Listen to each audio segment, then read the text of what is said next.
Baiklah, kita akan mulai materi kita. Hari ini kita akan bicara tentang fundraising dan networking, sebuah baik yang itu berkaitan dengan analisa internal dan eksternal dan juga analisa kondisi lingkungan. Mungkin saya akan share screen hari ini.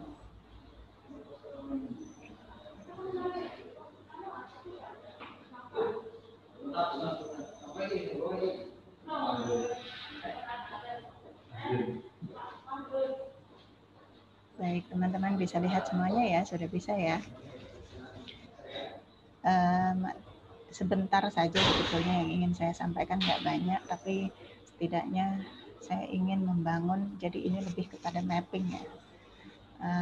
Mapping itu diantaranya sebetulnya berkaitan dengan bagaimana menganalisa kondisi internal, kemudian lingkungan eksternal, menganalisa kompetisi dan juga peluang kerjasama.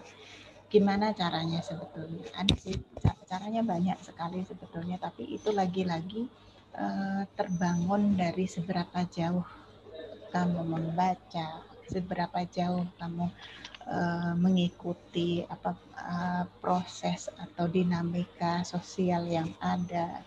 Nah, karena semua itu adalah sangat berpengaruh pada bagaimana suatu lembaga atau komunitas itu menjaga dinamikanya dan di sisi lain juga tetap berpegang kepada visi dan misinya. Nah, ada hal yang perlu dipertimbangkan ketika kita melakukan ini. Jadi kita perlu melihat. Jadi jangan melupakan faktor yang kasat mata. Nanti kita bicara ini satu persatu.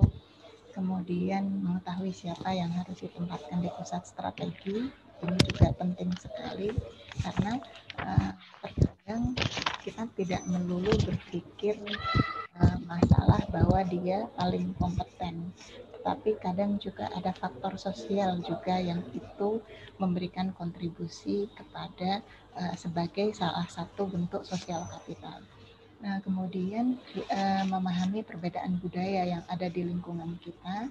Nah, ini tentu saja erat kaitannya ketika kamu menjalankan program di lingkungan yang itu sama sekali asing. Artinya kamu bukan asli orang situ. Nah, tentu saja diperlukan apa? Termasuk mengidentifikasi mengidentifikasi konflik apa yang pernah terjadi misalnya. Kemudian bagaimana struktur masyarakat, latar belakang budaya, sosial, kemudian komponen apa yang berpengaruh di masyarakat itu juga sangat penting sekali. Kemudian sesuaikan diri saat terjadi perubahan dari lingkungan yang kompleks. Kemudian ini juga penting, bersiaplah untuk gagal. Jadi ketika kita bicara tentang program sosial, pasti itu erat kaitannya dengan kita kita bekerja sama dengan banyak pihak ya. Karena jadi kemudian menentukan organisasi atau lembaga yang akan Anda kerjasama itu sudah siap atau belum, ini juga sesuai dengan misi visi Anda atau enggak. Kemudian sama juga kita juga perlu bersiap-siap ketika ada hal-hal yang tidak diinginkan tiba-tiba terjadi. Ini contohnya seperti kita saat ini misalnya kita tiba-tiba ada pandemi ya kan, yang mungkin kita rencanakan bahwa perkuliahan itu sasarannya demikian gitu. Tapi ketika kemudian pandemi, kita kemudian ini adalah sesuatu hal yang tidak terduga. Kemudian mengetahui para pemain Anda dan konteks politik. Ini juga penting, baik itu di level lokal maupun di level nasional. Nah, selanjutnya kita bicara yang satu dulu. Jadi seringkali yang kita lihat bagaimana faktor yang tidak kasat mata ini luput dari bahan pertimbangan ya. Padahal kita kemarin singgung bahwa bagaimana networking itu terbentuk ketika seseorang itu berkumpul dalam visi yang sama, ya kan? Kita kemarin kan singgung itu. Sama, orang itu akan berpartisipasi, akan akan turut bekerja sama ketika mendapati apa visi yang kamu bawa ini sama dengan cita-cita yang diinginkan. Kemudian beberapa unsur, ada setidaknya 6 unsur yang tak kasat mata, diantaranya adalah itu berkaitan dengan visi, kemudian strategi, budaya, struktur, keterampilan, sumber materi, ya kan. Ini penting sekali. Jadi beberapa faktor ini mungkin sepertinya nggak berpengaruh. Ini kan abstrak semua kan. Tapi sebetulnya ini juga berpengaruh bagaimana suatu lembaga itu akan tetap dinamis. Dan bagaimana dinamis atau tidaknya lembaga itu juga sebetulnya yang berpengaruh kepada pembangunan networking dan fundraising. Jadi misalnya kamu punya lembaga tapi nggak punya visi, dan visi itu tidak diimplementasikan dalam bentuk program-program yang real, itu kan juga tidak akan terlihat, ya kan. Itu nggak akan tidak bisa maksud saya tidak. Jadi visi itu ketika kemudian bisa diimplementasikan dari abstrak, visi yang abstrak itu kemudian bisa diimplementasikan dalam program-program implementatif yang kemudian mendorong orang yang punya visi yang sama untuk berpartisipasi, disitulah sebetulnya akan terbangun networking secara genuine. Genuine itu apa? Alami, ya kan? Nah, kemudian siapa yang harus ditempatkan di pusat strategi? Kita tidak hanya ketika kita bicara tentang pembangunan networking dan fundraising dalam ranah sosial, kita tidak selalu melulu misalnya posisi tertinggi, tidak selalu melulu orang-orang yang mesti dengan standar kompatibilitas yang begini-begini. Misalnya dia harus sarjana yang apa gitu. Tapi ketika kita bicara tentang program-program sosial, hal-hal yang berkaitan dengan isu sosial, maka the right mind on the right place itu tidak hanya meliputi latar belakang akademis saja, tetapi juga sosial kapital yang dimiliki oleh individu tersebut.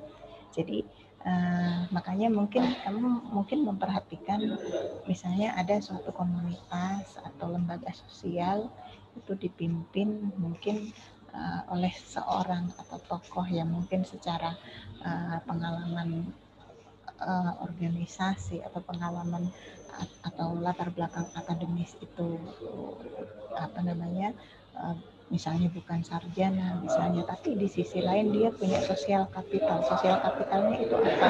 Misalnya sosial kapitalnya itu diantaranya adalah dia adalah tokoh masyarakat yang dengan kemunculan tokoh masyarakat, tokoh ini di front line, ya, di paling depan, ini sudah menjadi magnet untuk kan dia akan jadi jamin magnet untuk orang mau bekerja sama dan mau mendukung lembaga tersebut misalnya. Jadi makanya ini kebalikannya, ya, the right mind in the wrong place can make all the difference in the world.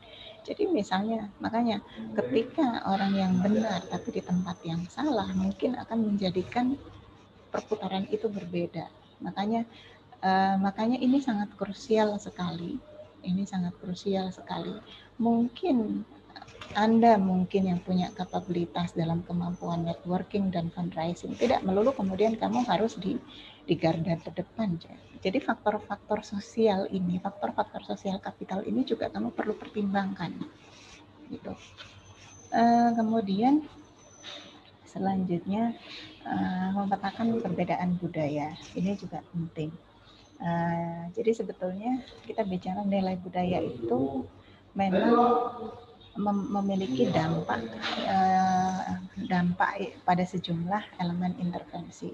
Jadi misalnya kalau kita lihat di sini ada sebetulnya 4 dimensi kunci yang harus dipetakan ketika kita memetakan perbedaan budaya, di antaranya jarak kekuasaan, yang itu berkaitan erat kaitannya dengan jarak kekuasaan, nanti akan saya besarkan ini ya.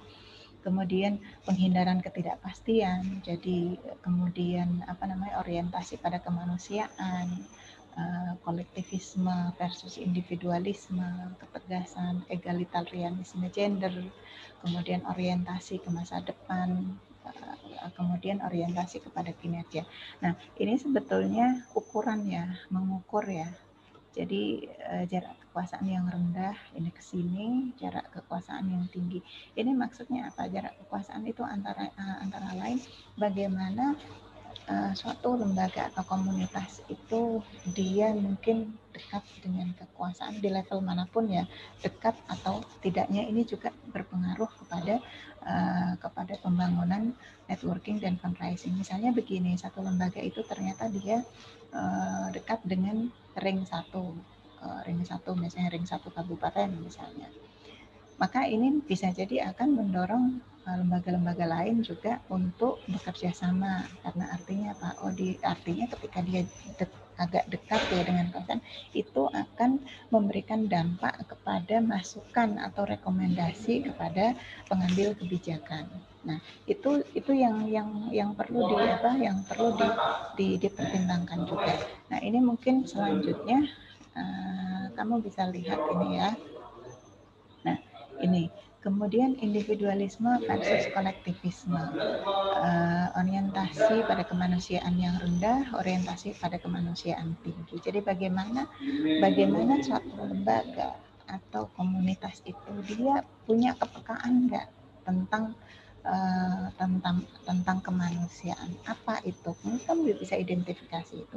Kemudian penghindaran ketidakpuasan yang rendah, penghindaran ketidakpastian yang tinggi, kemudian ketegasan yang tinggi, ketegasan yang rendah, kemudian orientasi masa mendatang yang tinggi. Jadi bagaimana suatu lembaga itu punya orientasi yang jelas. Jadi apa orientasi dari suatu komunitas atau lembaga atau organisasi sosial. Kemudian orientasi pada kinerja yang tinggi, orientasi pada kinerja yang rendah. Ini sebetulnya bagaimana memetakannya. Kemudian egalitarianisme gender yang tinggi, egalitarianisme gender yang rendah. Jadi bagaimana suatu organisasi sosial atau lembaga sosial ini juga sensitif terhadap isu ini. Artinya termasuk yang paling minim itu adalah keterwakilan gender dalam prosesnya. Selanjutnya ini juga penting menyesuaikan diri saat terjadi perubahan dari lingkungan yang kompleks. Jadi ini complexity itu artinya apa? Tantangan yang sangat mungkin tiba-tiba orang yang di tim intimu tiba-tiba dia resign atau tiba-tiba dia mengundurkan diri padahal dia di posisi strategis. Nah, hal-hal seperti inilah adalah berdampak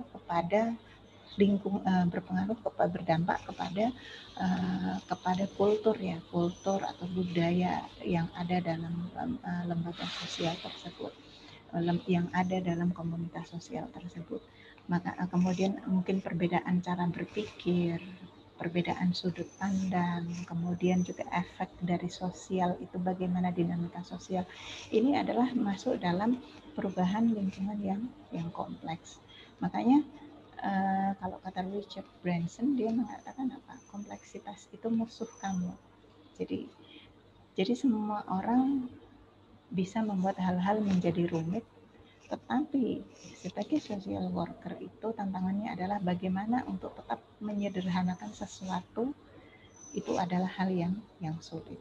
Jadi bagaimana dengan kompleksitas ini kamu tetap mampu menyederhanakan. Itulah sebetulnya tantangan dari bagaimana menganalisa ya potensi internal kamu. Nah, kemudian di antara yang lain kita singgung singkat saja. Kemudian sesuaikan diri saat terjadi perubahan lingkungan yang kompleks. Jadi proses untuk adaptability ya. Adaptability itu apa? Cepat menyesuaikan.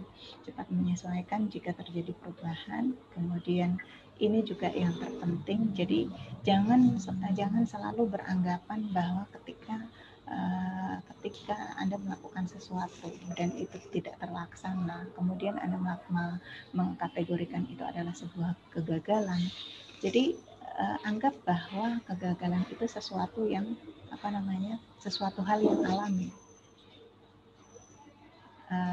Kemudian menentukan organisasi atau lembaga yang Anda ajak kerjasama itu sudah siap, bagaimana Anda bisa menggandeng ya lembaga atau organisasi. Selanjutnya bersiap jika hal-hal yang tidak diinginkan terjadi secara tiba-tiba, dan juga ini juga penting mengetahui para pemain Anda dan juga konteks politik. Pemain Anda maksudnya orang-orang yang Anda miliki potensi sumber daya yang Anda miliki, dan juga konteks politik, baik itu sampai di level lokal sampai di level yang lebih besar lagi. Maka jika kita langsung mengurusikan aja, jadi sebetulnya ketika bicara ini pembangunan networking dan fundraising itu sangat erat dipengaruhi oleh landasan kepercayaan masyarakat terhadap lembaga atau organisasi. Nah, terbangunnya kepercayaan masyarakat itu atau kepercayaan publik ini sangat erat kaitannya dengan bagaimana tata kelola kelembagaan yang akuntabel dan juga kepemimpinan yang visioner. Nah, beberapa pointer yang tadi disampaikan itu adalah beberapa strategi ya, bagaimana sih kita mapping organisasi sosial atau kelembagaan sosial sehingga dari situ menjadi landasan untuk pembangunan networking dan fundraising. Mungkin itu saja yang bisa saya sampaikan. Jika kamu ada pertanyaan, mungkin boleh bertanya sebelum kita. Jadi silakan bertanya jika ada pertanyaan.